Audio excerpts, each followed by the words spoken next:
¿Cómo están? Muy buenas tardes. El día de hoy nosotros debemos conocer para el curso de filosofía en este ciclo semestral San Marcos. Hoy nos corresponde conocer a el empirismo. El empirismo ha sido recurrente en San Marcos en el año 2014 y 18. Espero tener el tiempo para compartir con ustedes esas preguntas de admisión. Principalmente lo que se ha presentado en el 2018 en San Marcos sobre el empirismo apela al pensamiento de John Locke y David Hume. En el caso de John Locke, los supuestos más básicos sobre la tabula rasa, y en el caso de David Hume, la famosa crítica a la causalidad. Para el año 2014 la pregunta fue acerca del solipsismo de George Berkeley. ¿Sí? Muy atentos que espero tener el tiempo para poder compartir con ustedes esas preguntas de admisión. ¿Sí? Muy bien. La filosofía moderna. Queda clara que en la filosofía moderna existe pues un antropocentrismo. El centro de reflexión es el ser humano y con ello hay preocupaciones más importantes. Preocupaciones como el conocimiento científico, preocupaciones como la política. Ustedes deben saber muy bien que John Locke representa el liberalismo. Saben muy bien que John Locke defiende a la monarquía constitucional. Saben muy bien que para el tiempo de Kant en el criticismo ya habrán acontecido sucesos sumamente importantes para la política europea, siendo el clímax la famosa Revolución Francesa. ¿Sí?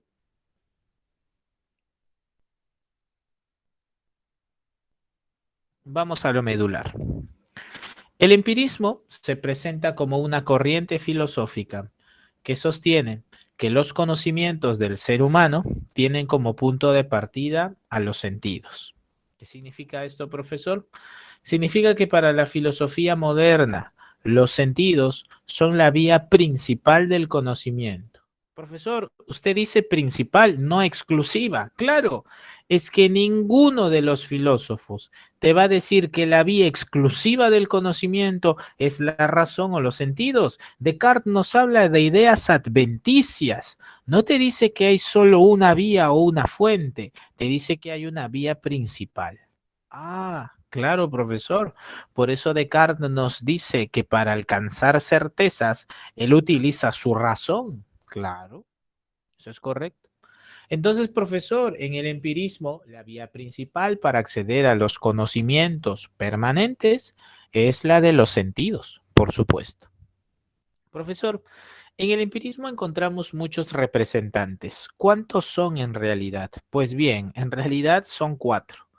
Francis Bacon, John Locke, George Berkeley y David Hume. ¿Por qué Francis Bacon? Mira, Francis Bacon nunca ha venido en el examen de admisión. Ha venido en simulacro hace muchos años. Y cuando ha venido en simulacro me lo han preguntado con esta información que te he traído. ¿Qué información? Mira, Francis Bacon señala que la filosofía debe ser un conocimiento que se fundamente en principios desarrollados científicamente. Profesor, usted me está diciendo que Bacon está exigiendo que la filosofía pase a ser parte de la ciencia. Así es. Francis Bacon señala que el conocimiento filosófico es útil en la medida que acompaña al conocimiento científico. Y el conocimiento científico de su tiempo debe acompañarse fundamentalmente de la experimentación, que él llamará en su momento verificación empírica, y el razonamiento debe ser inductivo. Profesor, entonces los aportes de Francis Bacon a la filosofía moderna pasan por la exigencia de una verificación empírica en el método científico y el ordenamiento de los factores en un razonamiento inductivo. Así es. Profesor, ¿será por estas razones que los empiristas en realidad están constituidos por filósofos que han trabajado con la física, la medicina u otras ramas de las ciencias naturales? Así es. John Locke fue médico, por ejemplo, en la Universidad de Oxford. Ah, profesor, entonces podemos hacer un importante punto aquí de oposición. Podemos señalar que los racionalistas defienden a las ciencias deductivas, como la matemática y la lógica, mientras que los empiristas defienden a las ciencias naturales, como pueden ser la fisiología, como puede ser la física o la ciencia aplicada de la medicina. Así es. Claro, profesor, porque las investigaciones médicas y de las ciencias naturales, en su contexto moderno, realizan investigaciones que van de lo particular a lo general, y estas son inductivas. Así es. Eso es correcto. Entonces no te olvides, Francis Bacon, la verificación empírica, la inducción. ¿Listo? Muy bien, pasamos al más importante, al que más ha venido en el examen de admisión. ¿Cuáles son? Pues bien, John Locke. John Locke fue médico de la Universidad de Oxford y es concebido como uno de los máximos representantes del empirismo. ¿Por qué, profesor? Bueno, como tú eres una persona muy responsable, has revisado la diapositiva del Classroom, has encontrado que hay un esquema muy bueno, hay un muy buen esquema que te he traído hoy, un esquema donde John Locke clasifica las ideas simples de las ideas complejas y a las ideas complejas las distingue por modo, por sustancia, etcétera, ¿cierto? Muy bien, John Locke es el máximo representante del empirismo porque ha podido integrar distintos tipos de conocimientos. En primer lugar, es un intérprete de Aristóteles. Ustedes saben muy bien que Aristóteles nos dice que nada hay en el intelecto que no pase por los sentidos. Pues bien, el famoso John Locke toma este enunciado para la famosa obra Ensayo sobre el entendimiento humano y nosotros nos damos cuenta de que él le va a llamar nada hay en el entendimiento que no pase por los sentidos. Profesor, y es que John Locke acepta la existencia de ideas innatas. Ahí está el detalle. Eso no, allí no. ¿Cómo así, profesor? Bueno, en una parte de la obra Ensayo sobre el entendimiento humano, John Locke cuestiona una idea innata, la idea de Dios. Profesor, pero John Locke cree en Dios. Sí, sí cree en Dios, por supuesto, pero no lo concibe como una idea innata. ¿Por qué, profesor? Porque según John Locke, si Dios fuera una idea innata, entonces la mayoría de personas tendrían la misma idea de Dios, y eso no es real. Si John Locke cree en Dios, pero acepta la filosofía aristotélica, entonces acepta que hay leyes naturales que manifiestan la existencia de Dios, no por la existencia de una idea innata. Ah, claro, profesor, esto es como en Santo Tomás, por supuesto. Entonces, John Locke nos dice, nada hay en el entendimiento que no pasa por los sentidos. Nada hay en el entendimiento que no pasa por los sentidos. ¿Sí? Muy bien. Nosotros tenemos entonces aquí, en la nociología de John Locke, el punto de partida, una interpretación aristotélica. ¿Cuál es la propuesta de John Locke?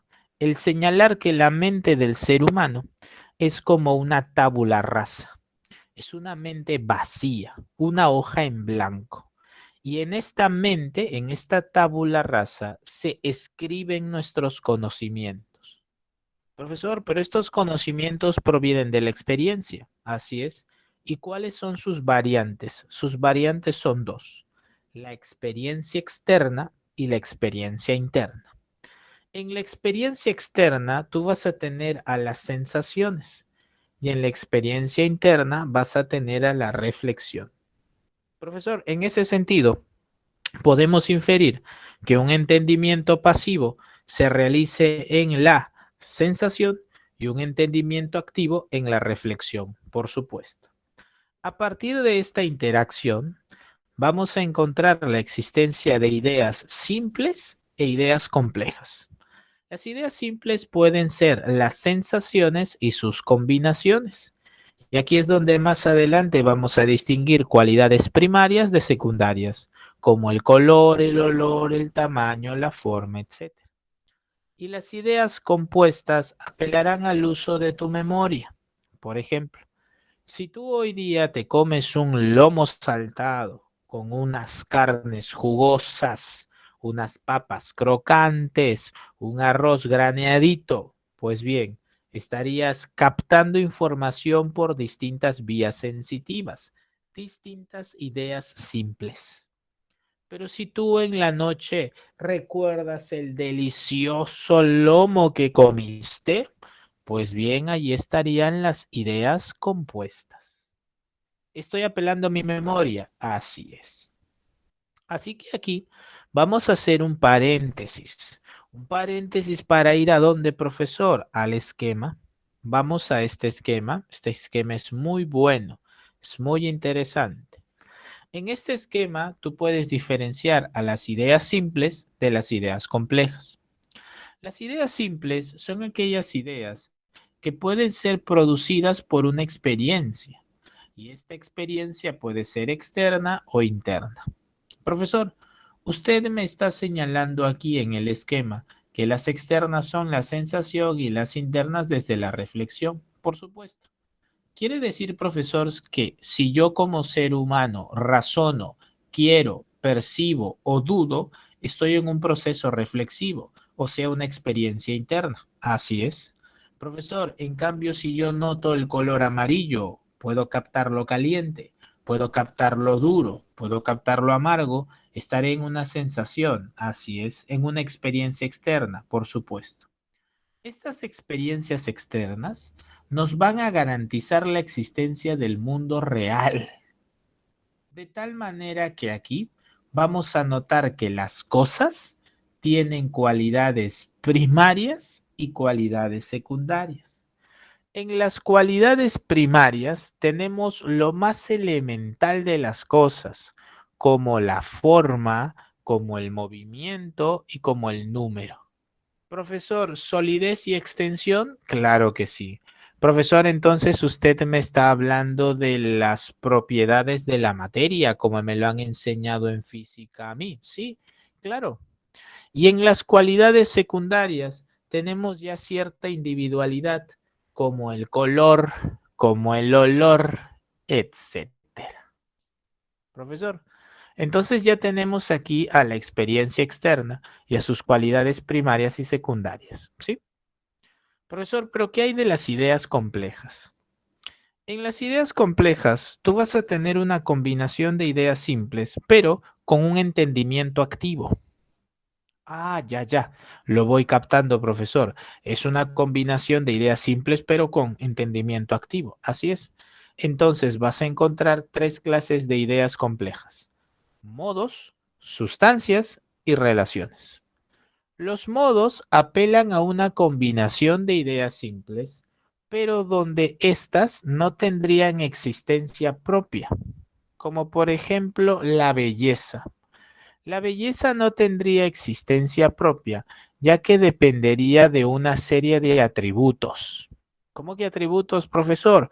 Por ejemplo, algunas personas conciben que lo bello radica en las características del rostro. Otros atribuirán a otras características del cuerpo. Otros atribuirán a unas características de la personalidad. Son distintos elementos que al integrarse constituyen uno solo.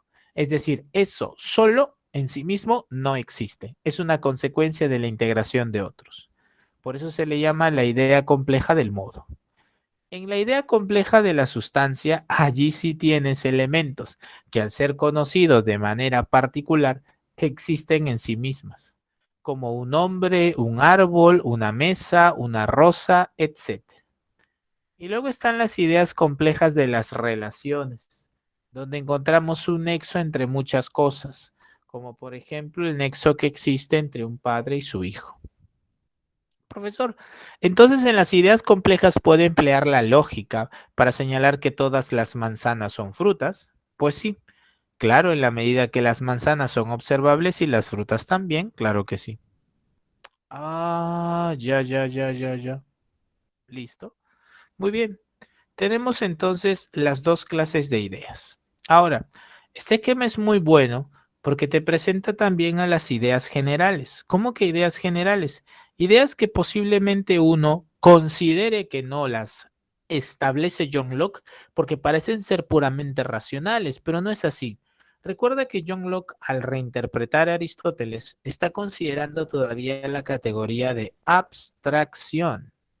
Profesor, entonces cuando John Locke trabaja con ideas generales, ¿en realidad está trabajando con conceptos? Por supuesto. Un concepto, tú lo sabes, incluso por psicología. Es una categoría mental que te permite clasificar hechos, cosas, objetos. Claro que sí. Entonces, en la abstracción, ¿tú qué haces? Captas las características de una cosa y luego las representas. Muy bien, ya está. No te olvides, este esquema te puede ayudar mucho, repásalo. Antes de ir a Berkeley, hay que trabajar el liberalismo político de John Locke. En esta diapositiva he traído a John Locke como representante del liberalismo político, pero para explicarlo hay que señalar un poco a otro empirista, que no está en el examen de admisión en nociología, pero sí lo ves en antropología filosófica y filosofía de la política. ¿Quién es? El famoso Thomas Hobbes. Para Thomas Hobbes, los seres humanos somos lobos para con el otro. Somos seres que desarrollamos necesidades y vivimos en una sociedad donde hay muchas necesidades y escasos recursos. Esto hace que compitamos por la satisfacción de las necesidades. Incluso esta competencia nos lleva necesariamente a una lucha, a una competencia o hasta alguna destrucción. De tal manera que en la búsqueda de la satisfacción de las necesidades, necesitamos a alguien que nos controle, nos vigile, nos restrinja, que sea un árbitro. ¿Quién es ese? El Estado. En la versión absolutista del Estado de Thomas Hobbes, el Estado debe tener una policía muy fuerte, unas instituciones que controlen, vigilen, supervisen. ¿Sí? ¿Qué propone John Locke? John Locke es representante del liberalismo. El liberalismo en este contexto filosófico acepta que si el Estado existe, lo hace con un solo propósito: brindar las garantías para la realización de los derechos del ser humano.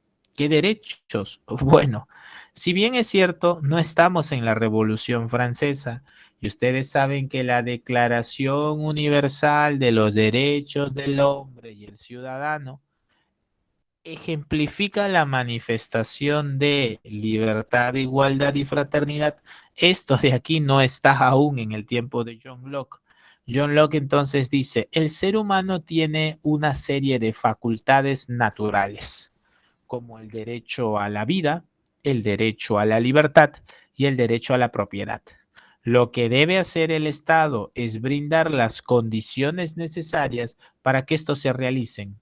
Profesor, ¿cómo? Una escuela. Profesor, ¿cómo? Un espacio para el mercado. Profesor, ¿cómo? Herramientas para trabajar. Profesor, entonces el Estado solamente brinda el lugar, brinda las leyes, brinda las reglas, brinda en cierta medida los espacios, los recursos. Claro, para que el ser humano de manera individual, independiente y gracias a su voluntad pueda organizarse. Profesor, entonces no es un Estado tan fuerte como el de Hobbes que te vigila. No, no, no. John Locke tal vez se parece entonces un poco más a Rousseau con el buen salvaje. John Locke piensa que Dios existe y es el único que propone ser, o Dios sería para John Locke el único señor de todas las cosas. Pero el ser humano se organiza de manera individual. Ese es el liberalismo, profesor. Sí, el liberalismo del Estado simplemente es un garante de los derechos y te brinda alguno que otro espacio para realizar actividades económicas, sociales, políticas, religiosas.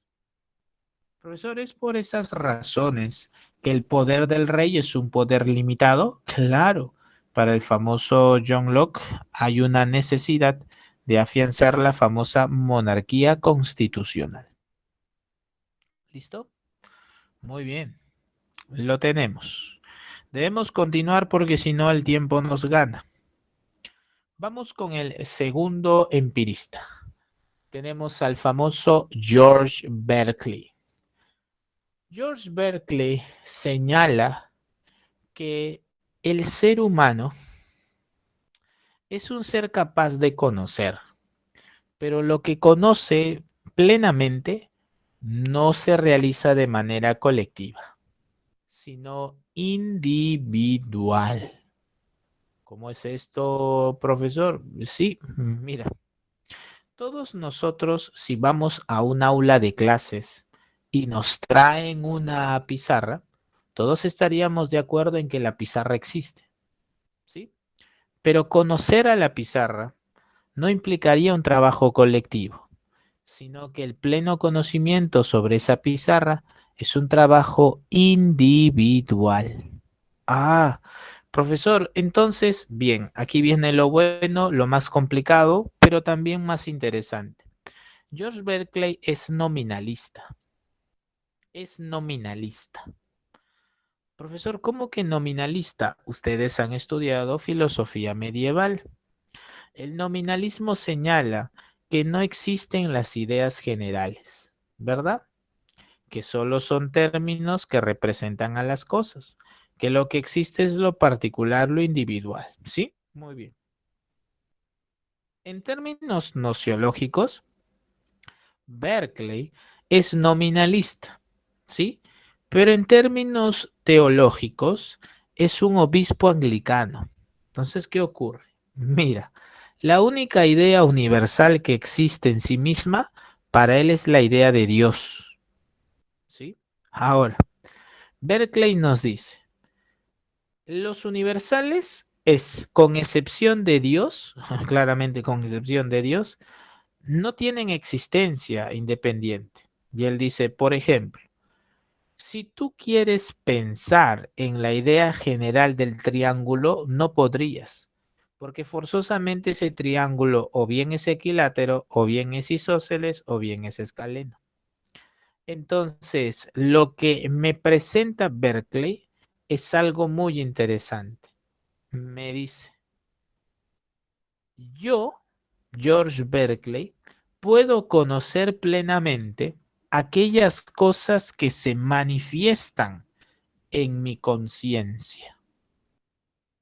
Profesor, eso hasta ahora es racionalista. Sí, pero la reflexión que yo realizo sobre los contenidos que se presentan en mi conciencia pueden ser validados posteriormente con la experiencia. Ah, profesor, entonces aquí es donde se presenta el famoso solipsismo. Así es. Por ejemplo, todos sabemos que la pizarra existe, pero para poder conocer a la pizarra, yo lo hago de manera individual. Una vez que he conocido esta pizarra de manera individual, pues yo doy cuenta de las informaciones y ustedes me dicen, efectivamente, ese conocimiento es un conocimiento concreto. Entonces, George Berkeley es un sujeto muy complicado porque teológicamente hablando, es un sujeto que piensa que Dios como idea universal existe, pero en términos nociológicos es nominalista. Ah, ya. Profesor, entonces, todos conocemos a la pizarra, sí, pero cuando queremos conocerla a precisión, debemos hacerlo de manera individual, por supuesto.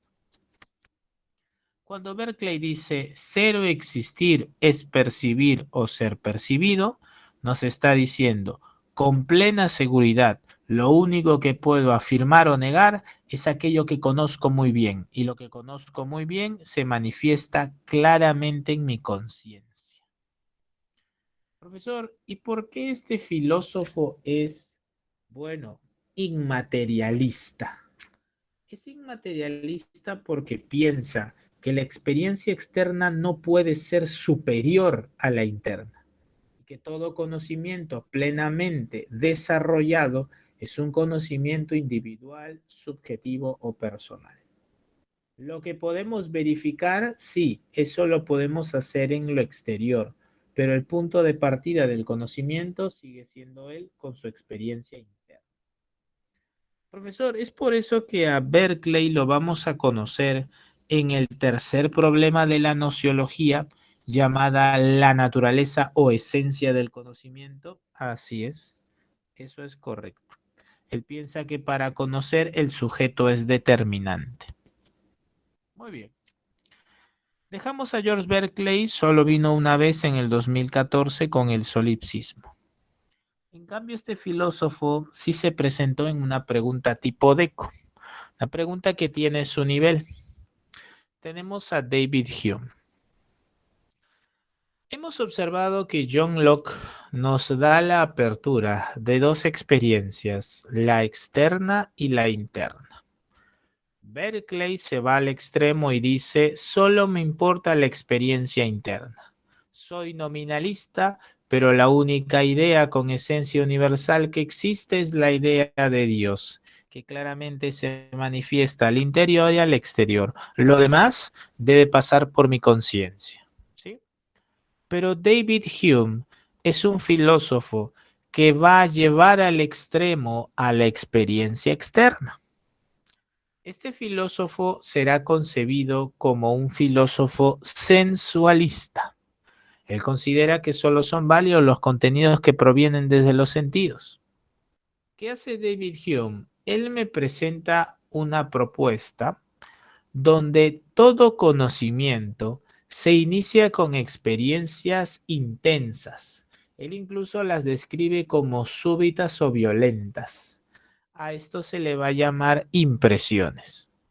Estas impresiones, cuando decaen, generan imágenes débiles en nosotros, que serán concebidas como las ideas. Entonces, ¿qué ocurre? Según el famoso George Berkeley, los seres humanos tenemos tantas impresiones a lo largo de nuestras vidas que muchas de ellas presentan contenidos parecidos y nosotros empezamos a asociarlos. Sin embargo, estas asociaciones pueden generar creencias, ideas equivocadas, de tal manera que el hábito de asociar puede provocar creencias y este hábito de asociar se constituye como una costumbre.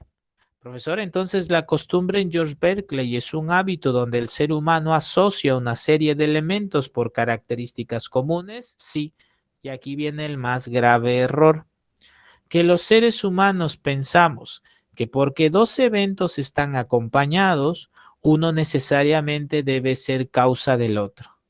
Y aquí viene la famosa crítica a la causalidad.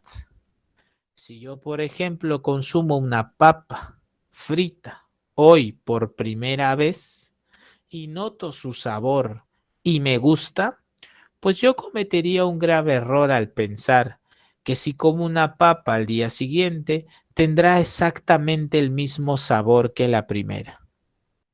Profesor, eso significa que el ser humano que cree en la causalidad está equivocado al pensar que hay impresiones del futuro. Así es, no existen impresiones del futuro, no hay impresiones del futuro.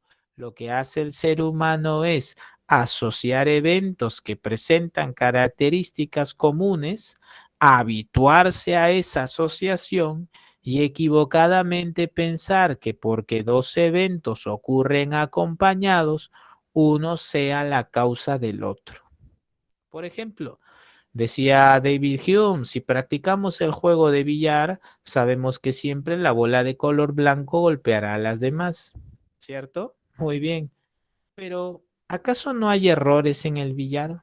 ¿Acaso no depende del peso el movimiento de la bola? ¿Acaso no depende de la fuerza ejercida? Por supuesto.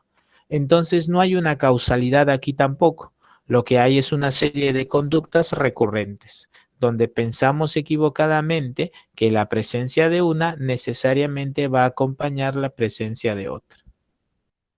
Y tiene sentido, ya que en ese contexto no se habían difundido las famosas leyes de Newton. Inercia, fuerza es igual a masa por aceleración, toda acción tiene una reacción. ¿Sí? Para terminar con el famosísimo David Hume. David Hume también es famoso por desarrollar las famosísimas críticas a las substancias. Críticas como el yo, críticas como el alma, críticas como Dios. Tú debes saber que David Hume es un escéptico de lo agnóstico, ¿cierto? Es un escéptico agnóstico, ¿ya? Ese es, me corrijo, escéptico agnóstico. Ustedes saben muy bien que debido a que no hay impresiones del futuro y que la única vía por la que podemos iniciar el conocimiento es la vía de los sentidos, pues conceptos como alma, como Dios o como espíritu serían pues irrelevantes para el pensamiento de Hume. Pero ¿qué hay con la idea de Dios? Bueno, algo que me parece fascinante y ustedes deben leer conmigo en esta diapositiva es lo siguiente. Mira. Para el pensamiento de David Hume, se supone que si existe algo que genera otra cosa, ese algo generado debe poseer las mismas características del primero. Pero hay un detalle. Ocurre que se piensa que aquel que engendra tiene características superiores que el engendrado, características que van más allá de la observación. Por eso aquí el famoso David Hume nos dice, se dota a esa causa de atributos, cualidades, que rebasan con mucho las cualidades del efecto, y añadiéndoles cualidades que el efecto no tiene en absoluto, como las cualidades morales, por ejemplo. Es decir, pensamos en que Dios es muy bueno cuando ese nivel de bondad no ha sido encontrado en los seres humanos. O pensamos que Dios es perfecto cuando ese nivel de perfección o la misma perfección no puede encontrarse en los demás. Ah, profesor, claro, porque esto parte del supuesto de que el efecto tenga las características de la causa, pero no es así. La causa tiene características superiores al efecto, que van más allá de una comprobación empírica. Entonces, aquí se sustenta la crítica a la substancia. David Hume se está dando cuenta que en la metafísica, la razón está excediendo los límites de la experiencia. Profesor, esto me suena conocido, claro, porque esto es el fundamento de la postura kantiana. Profesor, usted me está diciendo que de todos los empiristas, David Hume es al que va a tomar Kant. Por supuesto. Kant es fuertemente influenciado por el pensamiento de Hume. Cuando Hume realiza la crítica a la substancia llamada Dios, se está dando cuenta que la razón ha desarrollado conocimientos que exceden su contrastación con la experiencia. Los límites de la razón están en la experiencia, eso es kantiano, ¿verdad? Pues bien, este es el fundamento de Kant. Profesor, me está diciendo que esta crítica a la sustancia de Dios llevará a Kant a desarrollar su argumento sobre la imposibilidad de la metafísica. Eso es correcto. Eso es cierto. Muy bien, ya me cansé. Hemos terminado con el tema de filosofía moderna, la parte teórica. Vamos ahora a resolver la guía y, si el tiempo lo permite, las preguntas de admisión. Mientras más rápido resolvamos la guía, vamos a poder dedicarnos más tiempo a las preguntas de admisión. Vamos, los leo por el chat. Pregunta número 1. Dice, ¿qué filósofo estableció la doctrina de la tabula rasa en contra del ignatismo? Como bien lo señala Megan, Valentina y Hans, clave de la 1, beso.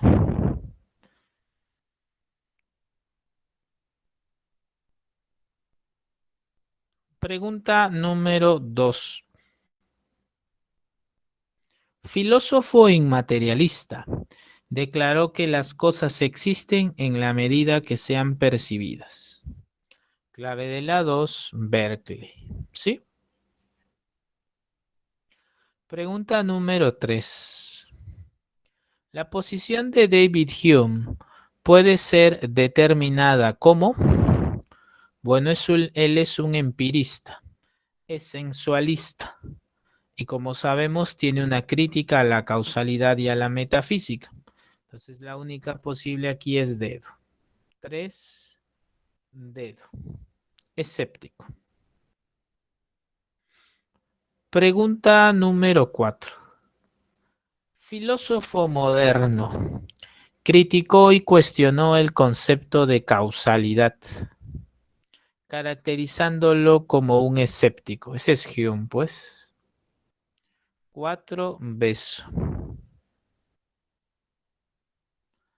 Pregunta número 5.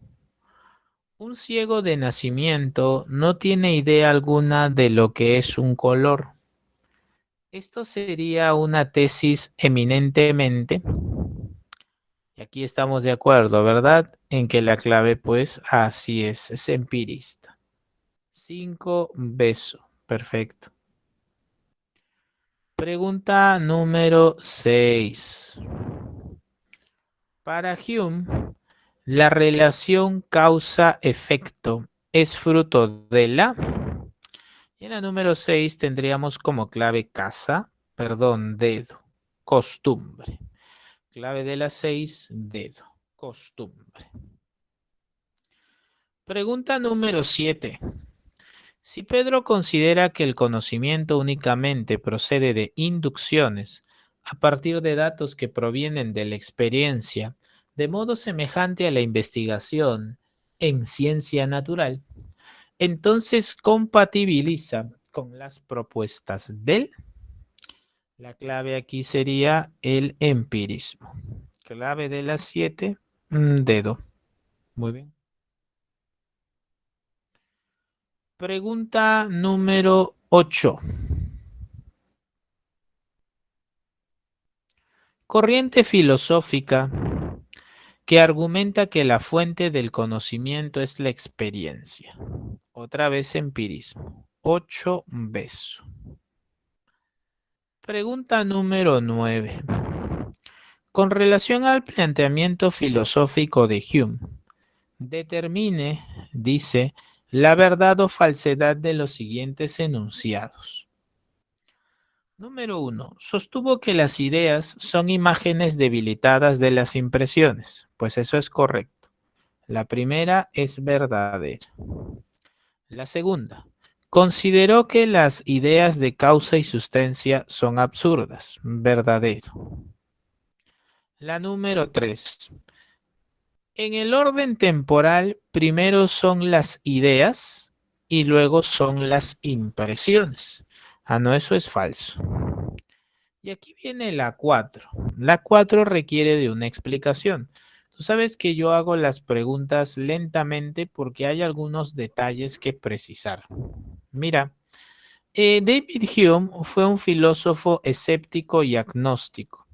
Pero eso no significa que los conocimientos de David Hume negaran el progreso de las ciencias. ¿Cómo así? Mira, eh, David Hume es un sujeto que desarrolló una serie de conocimientos que podrían presentarse como muy críticos sobre lo que se concebía en su tiempo. Cuando él escribe los tratados sobre la naturaleza humana, en realidad lo que está buscando es generar un conocimiento más riguroso sobre los fenómenos que se presentan. ¿Sí? Ah, ya. Profesor, entonces, ¿qué me dice el enunciado 4? Mira, el enunciado 4 hace referencia a lo siguiente. Mira lo que dice aquí. Fue optimista con respecto a las posibilidades de la ciencia. Cuando se habla de un optimismo relacionado como el optimismo de la ciencia, eh, se hace referencia a que Hume piensa que al negar cuestiones metafísicas, nos acercaríamos a un conocimiento genuino de los hechos naturales. Hume, dentro del Tratado de la Naturaleza Humana, aspira a ser un gran científico, aspira a poder, podríamos llamarlo así, eh, una postura A ver, ¿qué palabra puedo utilizar? David Hume presenta una expectativa eh, alta sobre el desarrollo de las ciencias. Ahora, quien hizo la pregunta tal vez nos quiere confundir un poco, porque en lo que sí no era optimista Hume era en el desarrollo de la moral. ¿Por qué? Porque estaba lleno de qué? De cuestiones metafísicas. Ah, ya, ya, ya, ya. Donde sí no es optimista es en las cuestiones morales. Ah, ok, ok, ok, ok. Claro, entonces él sí es optimista en el conocimiento científico, sí, sí lo es. En cuestiones religiosas que involucran cuestiones morales ya no, porque es muy crítico. Ah, profesor, entonces debería ser verdadero, verdadero, falso, verdadero. Ajá. Ya ven, por eso algunos se inquietan. Yo veo la 9 y ya, dedo, rapidito marcan dedo. Y yo digo, ¿por qué? ¿Por qué marcan dedo? Si aún no he explicado ese punto, de repente ya saben y se han equivocado. Entonces la clave tiene que ser aquí verdadero, verdadero, falso, verdadero. Entonces tenemos acá avión. 9 avión. 10.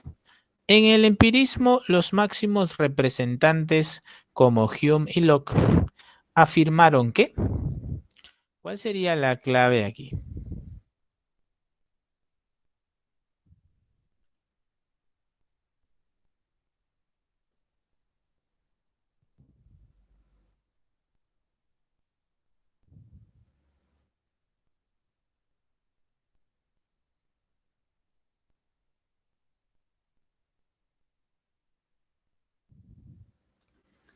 Por supuesto, el conocimiento es dado por la experiencia. 10 besos.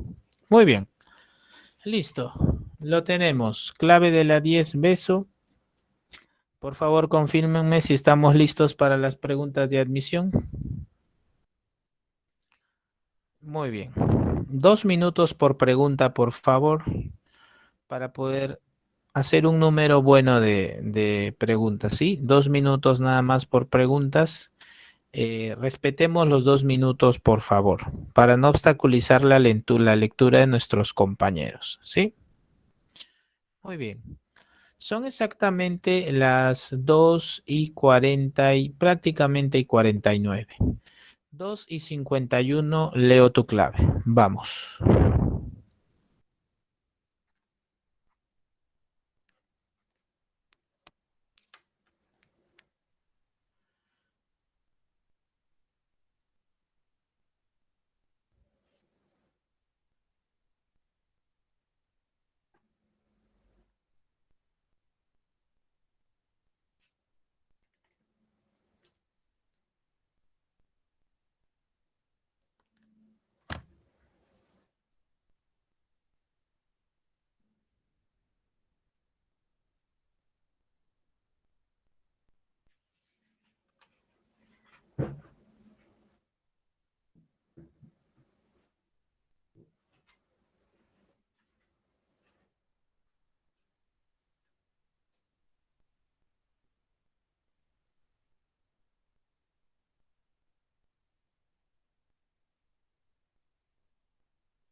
Tiempo concluido.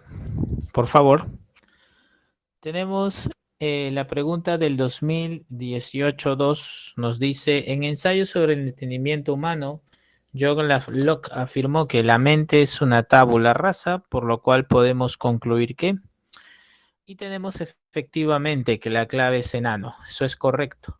En la primera tenemos que la mente es como una hoja en blanco que va acumulando conocimientos a partir de la experiencia. Eso es verdadero.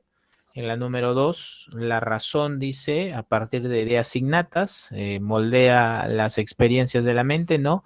Eso es cartesiano. En la número tres, los sentidos constituyen la fuente principal del conocimiento. Eso es correcto. ¿Ven? Fuente principal, vía principal. Y la dos, la razón es un principio universal presente en todos los hombres sin distinción alguna.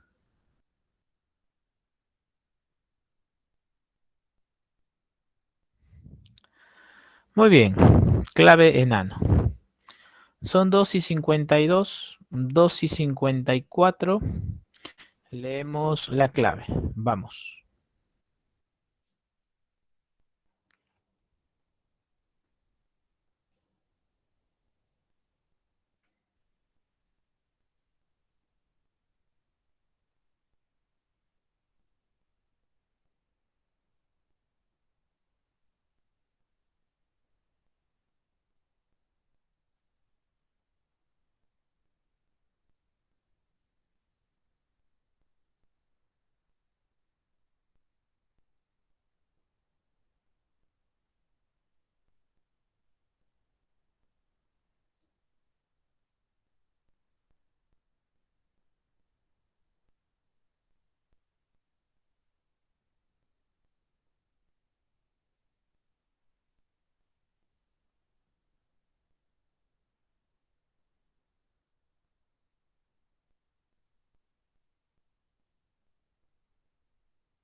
Dos y 54, 2018, 1, San Marcos me pregunta.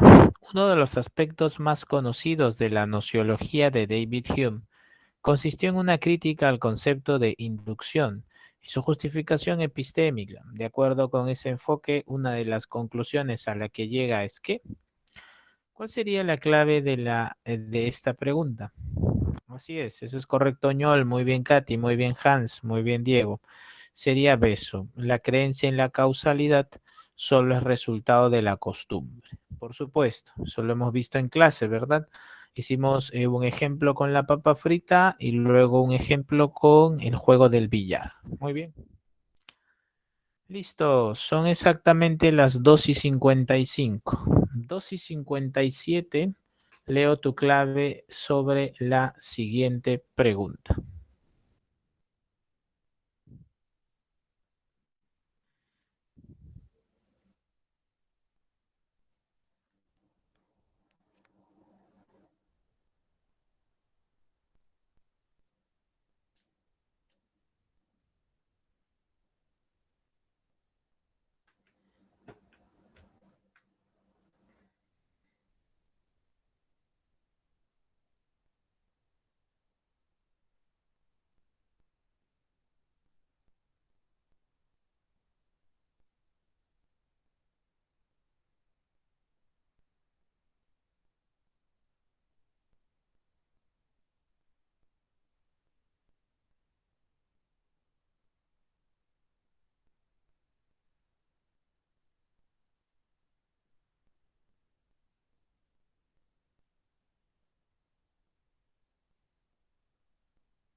Muy bien, pregunta de admisión 2014-2. La pregunta señala la posición filosófica que niega la existencia del mundo externo y admite solo los contenidos de la propia conciencia, se denomina. Eso es correcto, muy bien Katy, muy bien Diego, así es Hans, muy bien Ñol, excelente Rodrigo. La clave sería avión. Este es el solipsismo y fue propuesto por el famoso George Berkeley. Muy bien, son exactamente las 2:57. Ya con esta pregunta nos despedimos, sí, porque prácticamente son 2:58. 2:59, leo tu clave y nos despedimos. Vamos.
Muy bien.